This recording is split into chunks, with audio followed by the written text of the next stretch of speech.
sido una gira de casi 10 días, 9 días para ser exactos. Informar todo sería extremadamente largo. Parte se informó ya el día sábado desde Valencia, España, desde donde transmitimos el enlace ciudadano. Luego de esto hemos visitado República Dominicana y Haití. Solo quiero decirles que ha sido una gira bastante exitosa.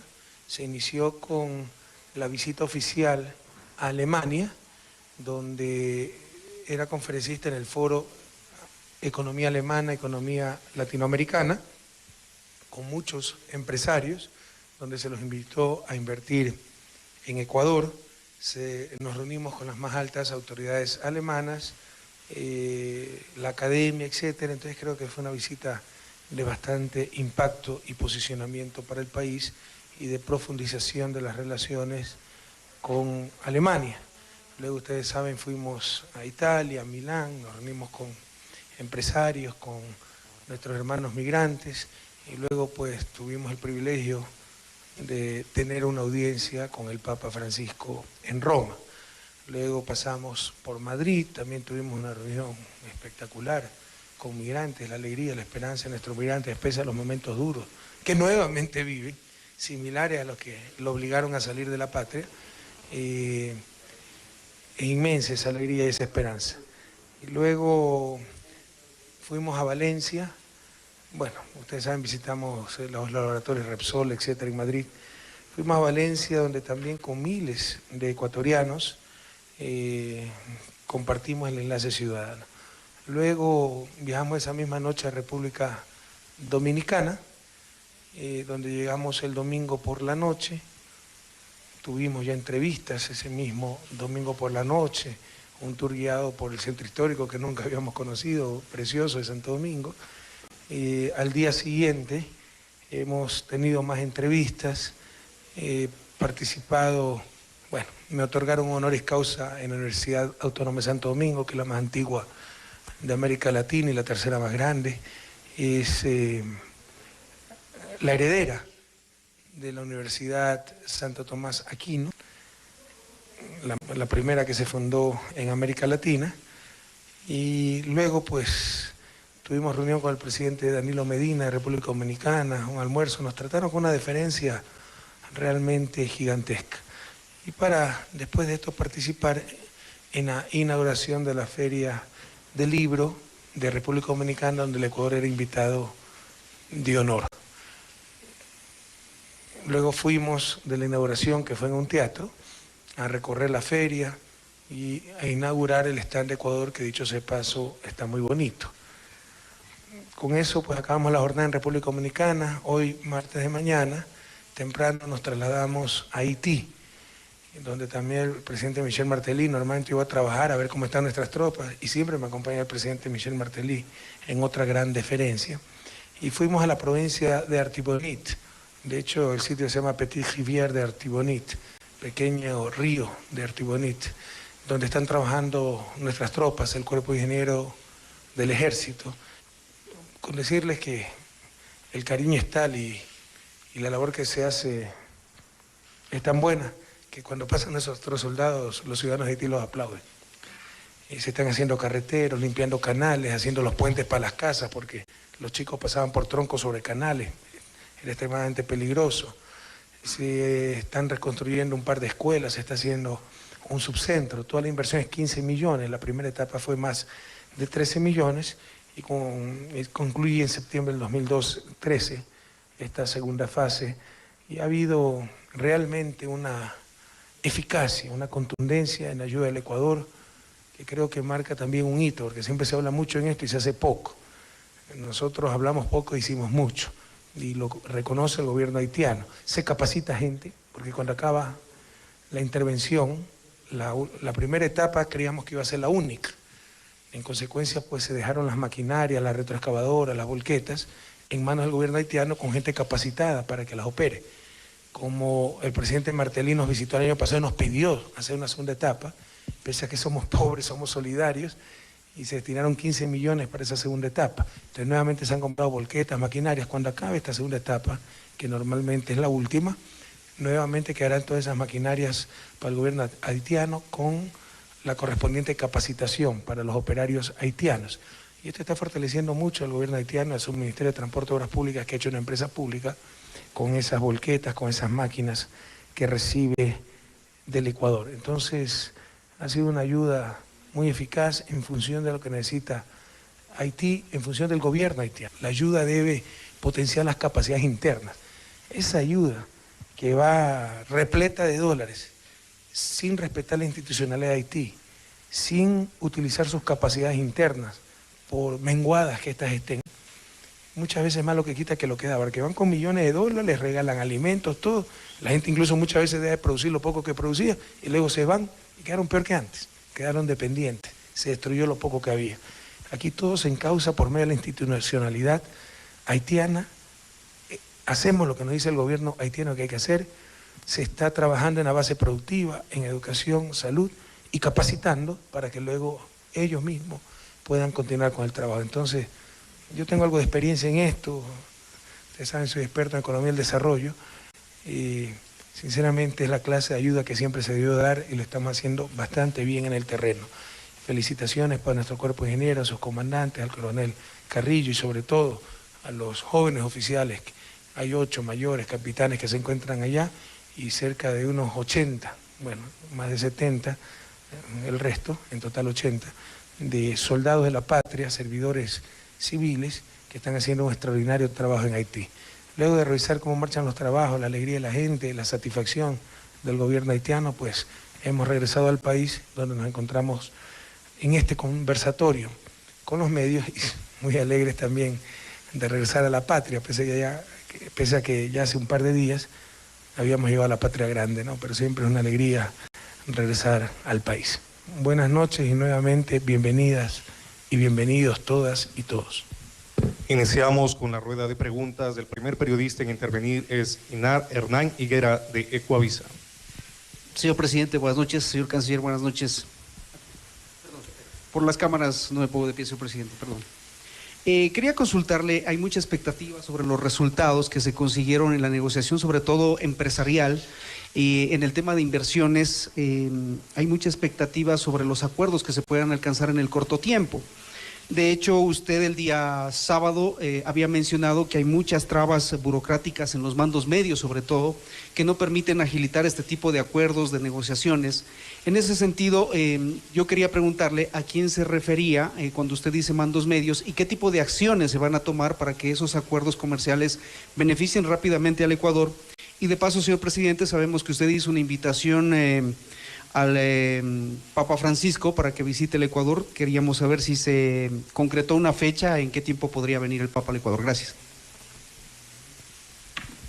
Tratemos siempre de hacer una sola pregunta, pero en todo caso creo que la visita ha sido muy provechosa, sobre todo a nivel empresarial.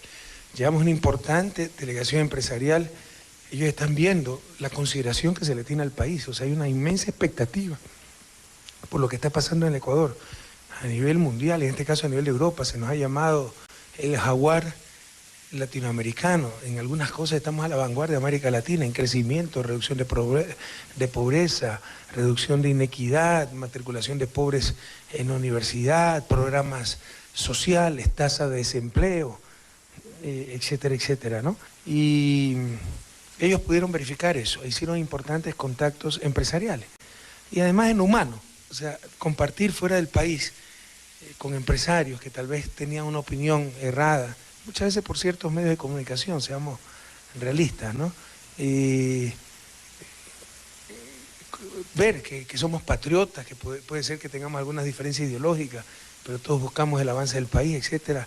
Bueno, con esas personas de buena fe, que también son patriotas, siempre va a ser más lo que nos une que lo que nos separa. Entonces muchos quedaron muy entusiasmados. De hecho, creo que hay algunas afiliaciones nuevas a Alianza País. No, ya más seriamente, un nuevo llamado a la unidad nacional. Yo creo que estamos en una nueva etapa del país. Al inicio fue muy duro. Había que desmontar el viejo Estado, donde habían claras instituciones, claros mecanismos de explotación, por ejemplo, la tercerización laboral, de saqueo de nuestros países, la deuda externa, los contratos petroleros leoninos, en los cuales se nos llevaba todo la transnacional. Entonces fue duro, hubo que confrontar mucho, fue incertidumbre, había que cambiar las cosas. Hemos superado esa etapa. Hoy es tiempo de empezar a cosechar lo que se ha sembrado con tanto esfuerzo y seguir sembrando en nuevos campos. Entonces, aquí hacemos un llamado nuevamente a la unidad nacional, a lograr consensos mínimos, lo que dije hace unas semanas, a actuar en función de objetivos nacionales, a vencer las trivialidades, a no estancarnos en lo no esencial o en lo que algunos consideran esencial, pero es indetenible. O sea, hablar de no a la minería en el siglo XXI es imposible, pero algunos se enfrascan en eso y lo único que va a hacer es generar conflictos, retardar las cosas, pero no impedirlas. Entonces, seamos sensatos, sepamos por qué luchar. Hay que luchar, por ejemplo, para que esos recursos de la minería, del petróleo, se queden para el desarrollo de los territorios donde están los proyectos, para el desarrollo de los más pobres, para el desarrollo de los indígenas. Todo eso estamos de acuerdo, pero no van a poder evitar el desarrollo minero del siglo XXI. Lo que van a hacer es generar conflicto. El desarrollo petrolero. Es más, si no aumentamos reservas petroleras, la demanda energética sube. Gran parte de esa demanda energética es transporte de energía. Es hidrocarburos. Si no encontramos más hidrocarburos, en los próximos 10 años, como se declina la producción petrolera por el desgaste de los pozos, en un momento dado el petróleo no va a contribuir a nuestra balanza comercial, va a perjudicarla y el país estalla. Entonces, valga esta oportunidad para hacer un nuevo llamado a la unidad nacional y a los empresarios, a todos los sectores, ¿no? En base a objetivos nacionales. No les pido que estén de acuerdo con nosotros en todo, que la reforma de la CIDH, que el enfrentamiento con medios de comunicación, pero por ejemplo, aprovechar nuestros recursos naturales no renovables, atraer inversión extranjera. Pero qué difícil atraer inversión extranjera si la prensa se pasa diciendo que aquí hay una dictadura y que las cárceles están llenas de presos políticos y no hay libertades. ¿Cómo usted atrae inversión extranjera? O que no hay seguridad jurídica, que las cortes... O sea, para desgastar al gobierno, el mensaje que emana al mundo es que todas las cortes están compradas por correa, ¿no?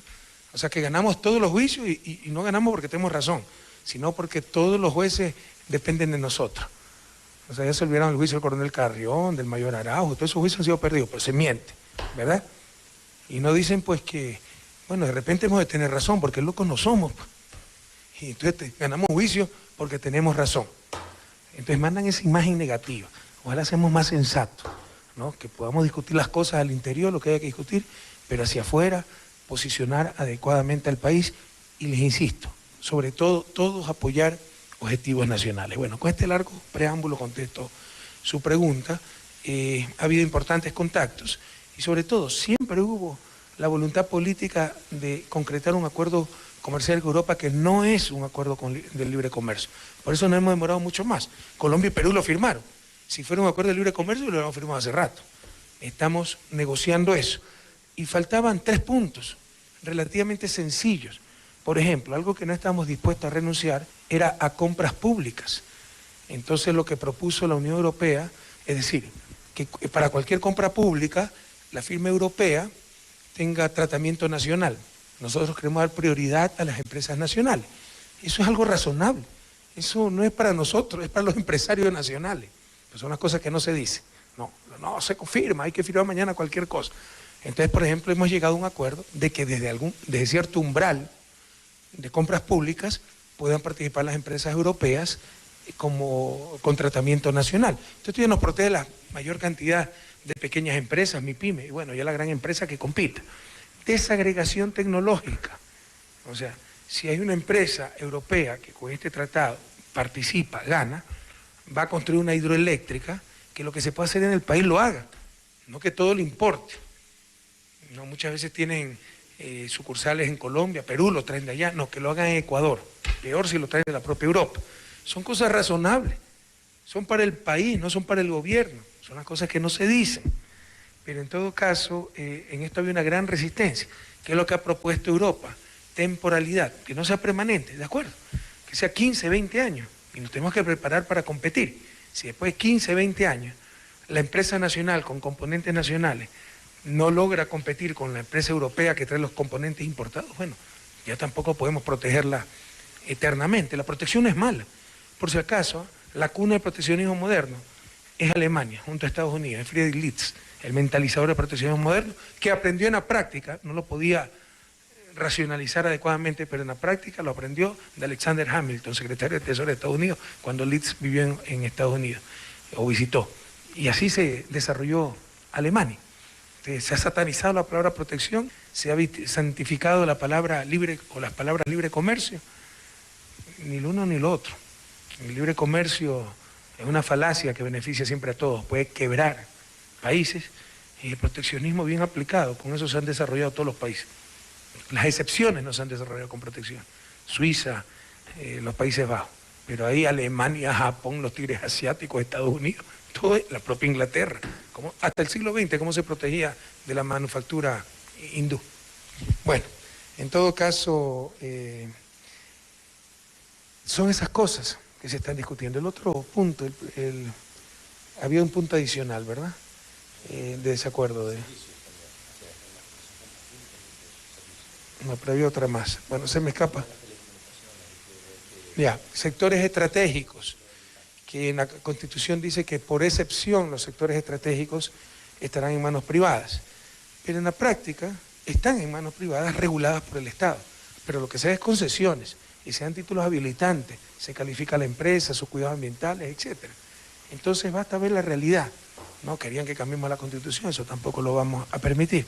Entonces son cosas, ese ni siquiera es un problema real, es un problema aparente por la redacción en la Constitución. Pero ustedes ven, telecomunicación, sector estratégico, ahí está Movistar, está claro, le va a recontra bien. Petróleo, un sector estratégico, hay petroleras públicas y petroleras privadas. Entonces son temas superables, porque hemos dicho que se trabaja en los mandos medios, porque a nivel político se ha demostrado, de parte de Europa y de parte de Ecuador, la voluntad política de terminar el acuerdo. Y se proponen estas cosas y decimos, bueno, van a los tecnócratas, mandos medios, y son más duros que los políticos, que los presidentes, etc. Y ahí se ha trabado, no solo de Ecuador, no, de parte de Europa. O sea, cuando se va a negociar a Bruselas, como que si no hay comunicación adecuada. Por eso hemos hablado con Angela Merkel y ya se ha comprometido, no, yo voy a posicionar esto en la Comisión Europea, porque cuidado, son los tecnócratas europeos, que ya tienen la plantilla de los demás tratados, y no salen de esa plantilla, ¿sí me explico? Pese a que con Ecuador se está flexibilizando esa negociación, se está yendo mucho más lejos del formato normal de los acuerdos que ellos tienen. Entonces esperamos que con este impulso político se destraben estas negociaciones que se habían trabado a mano medio, las cosas que faltan por concretar son superables y se cierra un acuerdo comercial, no de libre comercio, con la Unión Europea. Ahora interviene... Papa Francisco le propuse, no tuvo una respuesta clara, ¿no? Es difícil para el Papa decir, sí, yo voy a ir, ¿no? Pero le dijimos, por favor, nos encantaría, ¿no? Y por supuesto él también dice que le encantaría visitar Ecuador, pero todavía no hay concreciones. Interviene el periodista Daniel Montalvo de Gama TV. Gracias, presidente. Buenas noches. Durante el enlace ciudadano, usted dio a entender que no está conforme con los resultados obtenidos, económicos, obtenidos por el proyecto para mantener bajo tierra el crudo de la reserva ITT. Quisiera aclarar, para evitar distorsiones, ¿corre riesgo el proyecto o lo que hay que hacer es apretar tuercas, por decirlo de alguna manera? Y luego, presidente, en España... Sí, yo sé, pero en España se había... Yo sé, pero hago dos preguntas. Yo sé, pero hago dos preguntas. Cuando me dicen, una fotito, estoy apuradísimo. Sí, pero una fotito. Gracias, presidente. Solo, ¿cuál es el avance de la asesoría jurídica a los compatriotas en el tema del desahucio? Para hacerla cortita. Gracias. A ver, Yasuní ITT, vamos a evaluar en junio. Vamos a ver si se han cumplido las metas. Y si no han cumplido, siempre dijimos, no es que corre riesgo, nada de eso, no es que una amenaza, siempre se dijo. Por favor entendamos, por si acaso, hemos perdido 6 años en la Yasuní ITT. Si yo lo hubiera empezado a explotar, si en lugar de presentar esta iniciativa revolucionaria al mundo, que modestia aparte, o sea, no me gusta decir esta cosa, pero fue iniciativa mía, porque a los que se les atribuye esta iniciativa, no, querían simplemente dejar sin explotar el ITT, así perdamos miles de millones de dólares. Ese ecologismo infantil que ha hecho tanto daño al país. Entonces, se elaboró todo esto, manejamos algunos conceptos ambientales, económicos, etc. Se hizo la propuesta, le hemos puesto mucha ilusión, mucha esperanza. En esto hemos perdido 5 años, 6 años el inicio del gobierno. Pero hay que evaluar los avances. No teníamos que hacer nada de esto. Y si yo hubiera empezado al inicio de mi gobierno a extraer el crudo, a desarrollar el proyecto Yasuní, ITT básicamente, ya estaría el crudo saliendo, ya tendremos esos ingresos. Si empezamos hoy día, en mi gobierno no vamos a ver un dólar. Será para el futuro gobierno, para futuras generaciones. Pero tengo que actuar responsablemente. Yo no voy a sacrificar a mi gente. Si se ha recogido el dinero y hay posibilidades de seguir cumpliendo con las metas, bueno, seguiremos con el Yasuní ITT. Si es que no, es claro que no se va a reunir el dinero y que el país está dejando de recibir miles de millones de dólares. Pero el medio ambiente, sí, el medio ambiente es para todo el mundo.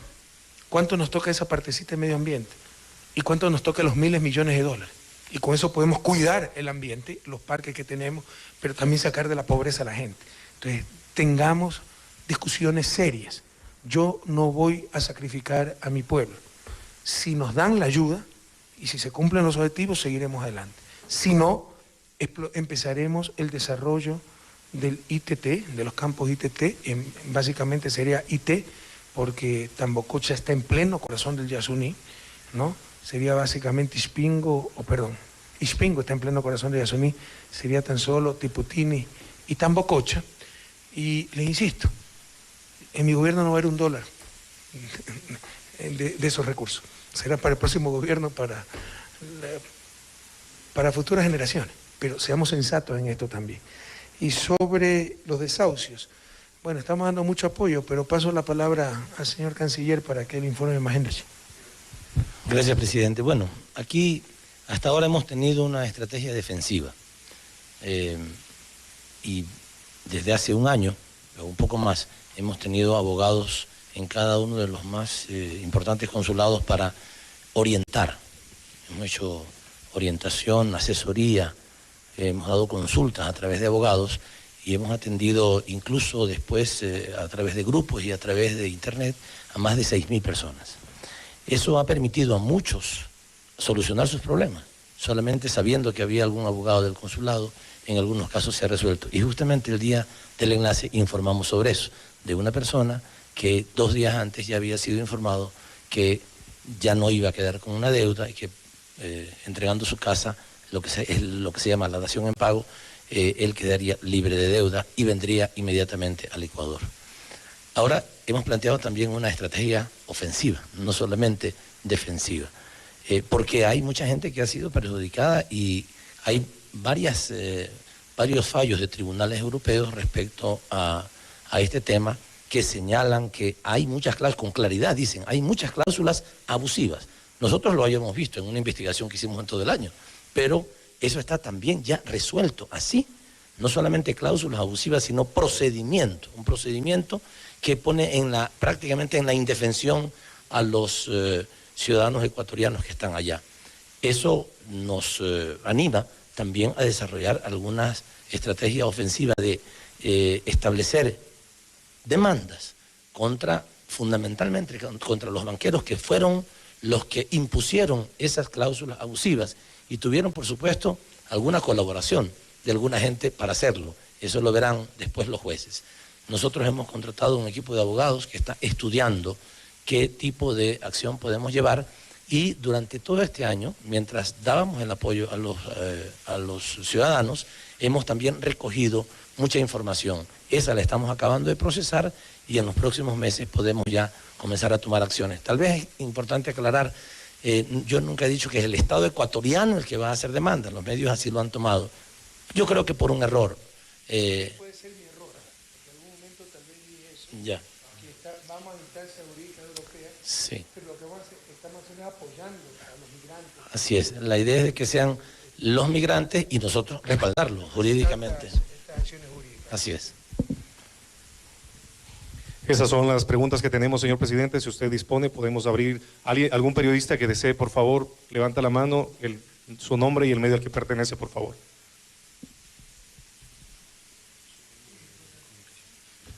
Presidente, buenas noches. Mi nombre es Pamela Fuentes, de Diario El Telégrafo. Hace días atrás, el secretario nacional de Transparencia, Diego Guzmán, señaló que el Ecuador presentará una demanda ante Transparencia Internacional.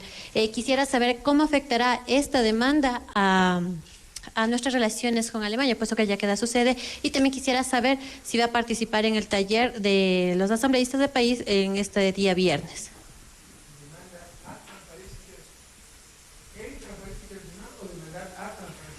No conozco el tema, ¿no? Pero ya estamos hartos de estas supuestas ONG sin una representación. Transparencia Internacional, por si acaso, fue creada en plena noche neoliberal, ¿no? Para, básicamente, o sea, para ellos corrupción es el Estado que regula, el Estado que tiene libre mercado es el Estado transparente. Acuérdense quiénes fueron los fundadores de Ecuador y los directivos de esa Transparencia Internacional. Y siguen nuevamente, como la CIDH, como el Relatoría de Libertad de Expresión, todos los gobiernos progresistas, entonces somos corruptos. Y hace 10 años que ni siquiera tiene oficinas en Ecuador. Les contratan por ahí un consultor, agarran uno de esos talibanes y copian todo lo que dicen sin verificar. Entonces estamos hartos. Tienen los estados que rebelarse frente a esto.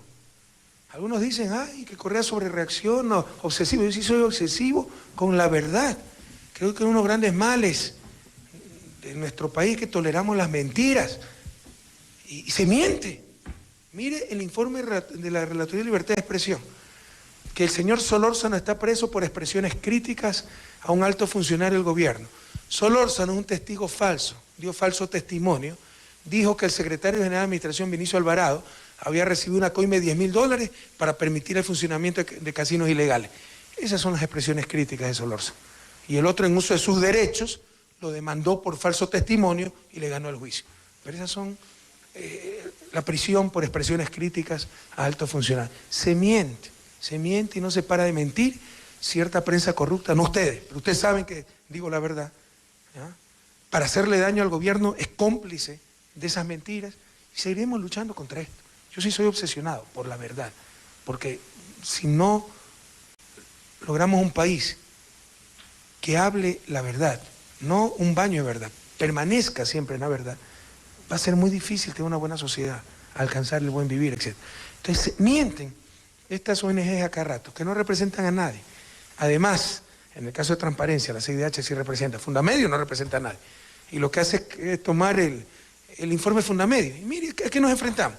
Fundamedios, financiada por Estados Unidos, la USAID, recopila todo, ¿no?, para fastidiar al gobierno ecuatoriano, y la CIDH, financiada por Estados Unidos, recoge todo y lo publica Relatoría de Libertad de Expresión, también financiada por Estados Unidos. Estas cosas hay que denunciarlas al mundo. Transparencia Internacional, algo similar. Esa es ONG, los otros, CIDH sí es una instancia reconocida. Pero fíjense lo grave. ONG, ¿usted sabe quién financia Transparencia Internacional? ¿Saben ustedes quién financia? Ni siquiera sabemos, ¿verdad? Por si acaso sí sabemos en parte. Revise quién financia. Hasta Chevron creo que estaba. Bueno, estaba en la petrolera. Eso es lo que financia. Para controlar a estados como manejados por gobiernos progresistas, como el caso ecuatoriano. Y dicen cualquier barbaridad. Los medios saben que no es verdad y nadie dice nada. Sino que es negativo contra el gobierno, somos masoquistas, ¿no? Darle toda la publicidad para hacerle daño al gobierno y le hacen daño al país. Entonces supongo que se refiere a eso Diego Guzmán y es la decisión del gobierno. Vamos a responder a estas cosas. Basta de tanto abuso. Pasó el neoliberalismo, esto es parte del neoliberalismo, porque es la minimización del Estado, las ONG acá, el Estado acá. Como antes, ¿no? Las empresas acá, el mercado acá y el Estado acá. O sea, el mercado era el que mandaba, las empresas eran las que mandaban, no se requería Estado. Es exactamente lo mismo esto en el plano de derecho. Son las ONG las que mandan, ellos son los que deciden quién es honesto, quién es corrupto. Ya no tenemos cortes, no tenemos Estado Nacional, no tenemos nada. Eso no lo vamos a permitir. Así que si se refirió a eso Diego Guzmán, es orden de la presidencia, es decisión del gobierno nacional. Responderemos, para no gastar más saliva, cada uno de esos informes falsos, calumniosos, que sacan a cada rato contra, no solo contra el gobierno ecuatoriano, contra los gobiernos progresistas alrededor del mundo. ¿Okay? Eso ha sido todo, señor presidente. Agradecemos a todos los periodistas y a usted particularmente. Si desea algún otro periodista. Sí, pero recuerdo solamente, hace 10 años Transparencia Internacional no tiene oficina en Ecuador. ¿Cómo hace estos informes? Recogen la basura que hacen ciertos dirigentes opositores al gobierno, y sin procesar, sin nada. Publican todo eso. ¿Se acuerdan el informe de la Universidad Católica? Las barbaridades que decían, vamos a responder cada uno de esos informes. Basta de mentir tanto. Si alguien más tiene. Ahí hay una pregunta. Y si la sede está en Alemania, qué pena, o sea, pero no sabemos por qué tiene que molestar. No tengo ningún problema. Es una organización privada. Pero revisen la historia de transparencia y quiénes financian la transparencia. Señor presidente. Hola. No conozco todavía mi agenda. Señor presidente, buenas noches. ¿Cómo está? Tenga la bondad. En el caso Chevron, usted en el enlace sabatino se refirió a que este caso particular de pronto sale a una instancia de mediación y que amparado en el Tratado de Protección de Inversiones incluso se involucra al Estado ecuatoriano. Entendemos que esto ocurrió antes inclusive de la suscripción de este convenio, lo cual le dejaría sin asidero. ¿Qué acciones se va a tomar? La denuncia que estamos haciendo. Acaba de haber el día de ayer en Guayaquil la reunión de 12 países afectados por las transnacionales. Ya empezamos a ir a la ofensiva, estamos a la defensiva contra los abusos de las transnacionales. Dispersos nos van a aplastar. Unidos nosotros pondremos las condiciones a ese capital internacional, a esas transnacionales. Entonces, ya estamos respondiendo y por eso va a haber más informes de transparencia de la CIDH contra el gobierno ecuatoriano y accidentes y esas cosas, ¿no? Así que estén muy atentos, pero ya estamos respondiendo. Lo de Chevron es escandaloso, se ha aplicado retroactivamente el Tratado de Protección Recíproca de Inversiones y para una materia que no es parte de un tratado, que no acoge el tratado, que es un juicio entre privados. El juicio contra Chevron es entre privados. Revisen la historia. Chevron luchó casi una década porque el juicio era en Nueva York para traerlo a las Cortes ecuatorianas. Ahora que perdió, las Cortes son corruptas. El Estado, el gobierno ha manipulado. Algo que no ha salido, no sabemos por qué. Quieren hacerle daño al gobierno, le están haciendo daño al país. No ha salido. Por si acaso, si perdemos ese caso, los 18.000 millones los tiene que pagar el Estado ecuatoriano ustedes. Yo no tengo 18.000 millones, son ustedes los que tienen que pagar. Y sería un abuso terrible. Pero, por ejemplo, no ha salido que el juez, que ahora vive en Estados Unidos, que es el testigo estrella de Chevron, para hablar mal contra los jueces ecuatorianos, ese juez hace unos meses declaró que Chevron le había ofrecido $1 millón. Revisen lo que le estoy diciendo. Esto en cualquier país con prensa honesta, patriota, debería ser titular de primera página. Independientemente del patriotismo, por la verdad, por la información, por lo grave. Que el juez, ¿no?, que ahora es testigo estrella, hace unos meses denunciaba que Chevron, cuando tenía el caso, le ofreció $1 millón para comprarlo. Y no ha sido publicado. Creo que ni por el telégrafo ha sido publicado. Diarios públicos que debería decir la verdad. ¿Ok? Siempre. Informar estas cosas. Entonces no se publican estas cosas. No entiendo cómo estas cosas pasan, se omiten, pasan desapercibidas porque son cosas extremadamente graves. Pero en todo caso, ya estamos yendo a la ofensiva. No dejaremos que se aplasten nuestros países. Nos estamos organizando los países perjudicados por las transnacionales, así que vendrán más informes de corrupción, de todas las barbaridades siempre, de las ONG, de las instancias internacionales, y también uno que otro accidente. No crean mucho en accidentes en los próximos meses. ¿Okay? Eso es todo, señor gracias. presidente. Muchas gracias, señores periodistas. Buenas noches.